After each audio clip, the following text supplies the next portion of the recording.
Disgraced financier Jeffrey Epstein tried to squeeze money out of the tech giant Bill Gates by threatening to expose an alleged affair. Vic Hartman, as a former FBI agent, you've read the Wall Street Journal scoop. Do you agree, from what you've seen, that Epstein was trying to extort Bill Gates? My sense is that it wasn't so much extortion as it was needling, and that's because the Epstein-Bill Gates relationship had already preceded this. Some substantial amount of time had passed. Then Epstein learns of this relationship with the Russian chess player, and then they may have had a romantic relationship. And then he sends them an email and kind of needles them, saying, "Hey, I know about your affair," and just kind of letting them know. But I think the relationship had too much time had passed. So I don't know if I go so far as to say extortion. That's interesting. I mean, Gates' own spokespeople say there was a threat there. They use the word threatened, and with a past relationship. But we'll leave that hanging. Cases against him as well. Let's pose that question. Let's pose that question to Vic Hartman. So Epstein wanted Gates for a $100 million donation to this multi-billion-dollar fund he wanted to set up with J.P. Morgan Chase. Now, what would be in it for Epstein to run this philanthropic fund? I don't think it was philanthropy. No. Epstein obviously had a poor reputation around the world. Everybody knew it, and he knew he had a poor background.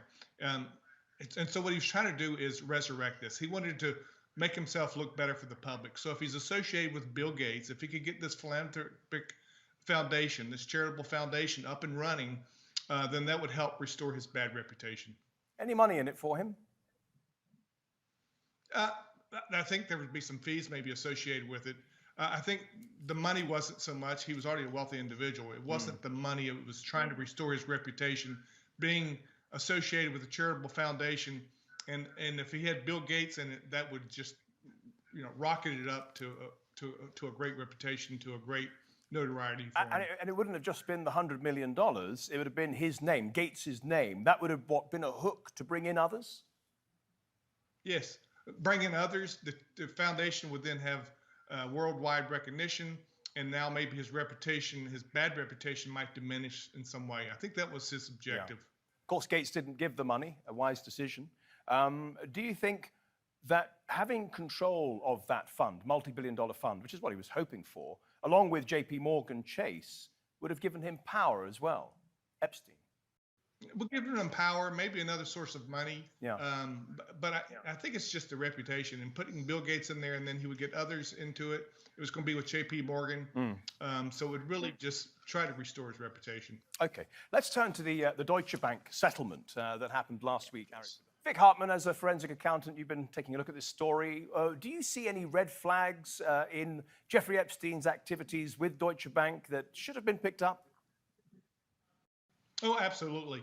And also keep in mind, in 2020, the New York regulators, banking regulators, take a look at Deutsche Bank, and they found, in fact, there's a $150 million settlement.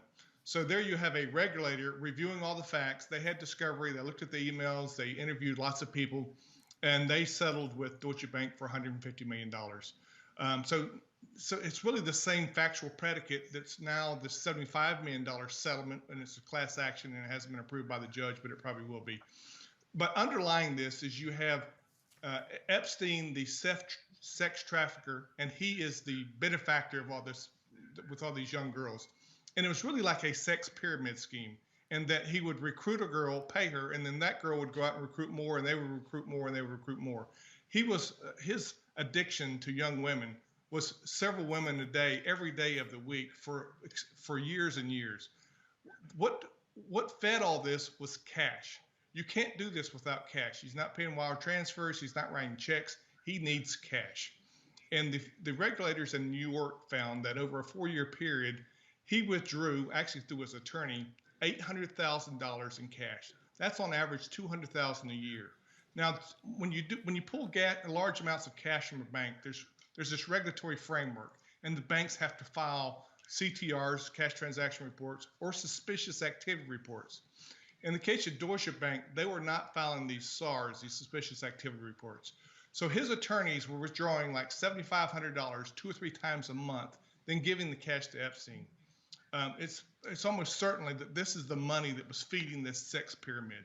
If these SARs would have been filed, maybe law enforcement could have picked up on this.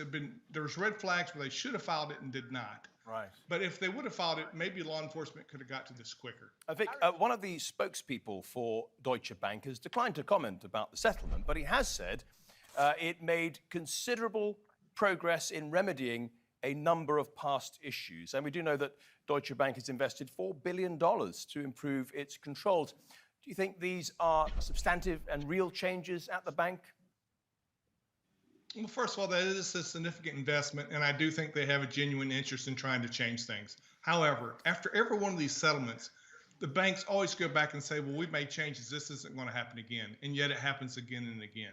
So I am for all robust and civil enforcement, criminal enforcement, and compliance issues. But time will tell. We'll see if Deutsche Bank is again in trouble in the news here in the next year or two or sometime down the road. So I'm skeptical. Vic Hartman, Arik Fudali, and Conchita Sarnoff, thank you all so much. Much appreciated. And thank you at home and on your phones for watching.